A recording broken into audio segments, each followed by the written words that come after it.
আমার আজকে 15-20 দিন যাবত বাড়িতে কারেন্ট নাই। তারপরে বিশালগড় যে আমরা মেন যে হেড অফিস কারেন্টের ওইখানে গেলাম।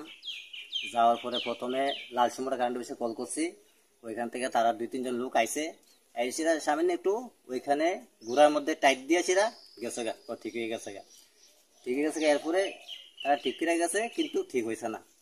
আমি আবার গেছি বিশালগড় ইলেকট্রিক অফিসে গেছি, গিয়ে ইডিওর সাথে কথা বলছি। ইডিও কয় যাও, এখন যাও, তোমার কারেন্ট ঠিক হয়ে যাবো গা। গেলাম, আইসে না। আবার 2 দিন পরে গেছি এপ্লিকেশন লইয়া, ইডিওর লাগে গিয়া বইয়া কথা কইলাম। ও এখনো গেছে না, ঠিক তো অফিসটা জানি কি করে ইয়ে কইয়া যাও, অখন যাও, অখন যাইতেছে কারেন্ট। আমি স্যার অ্যাপ্লিকেশন লাগবো নি? না অ্যাপ্লিকেশন লাগতো না, আমি এখন লোক পাঠাইতেছি। এখন কইতে কইতে আজকে 1 সপ্তাহ গেছে, এখন পর্যন্ত লোক আইসে না। আমার বাতিজার পরীক্ষা আছে, এরপর তো পারতেছে না কারেন্টের লেগা।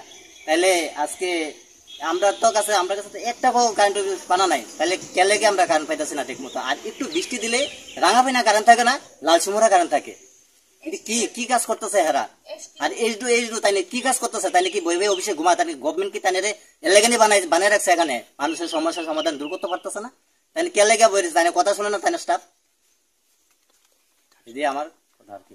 এখন আমার লাইন যদি কিভাবে আমি ইমার্জেন্সি আমার লাইন লাগে, আপনারা ব্যবস্থা করেন। এটা হচ্ছে আপনার 4 নম্বর ওয়ার্ড, আগে 5 নম্বর আসলে এখন ভাইঙ্গা 4 নম্বর হয়েছে। চলিলাম 19 চলিলাম বিধানসভা কেন্দ্র, রাঙ্গাবানিয়া মধ্যপাড়া। আমার নাম হচ্ছে প্রণব দেবনাথ। আমার এই দাদা আছে, হ্যাঁ তো বাড়ি থাকে না, সার্ভিস করে। আমি দৌড়াদৌড়ি করতেছি আর কি। এখন তো কারেন্ট তো চাইতেছে, আমার সমস্যা তো সমাধান দূর হয়ে এটা ঠিক করেন আর কি আপনারা।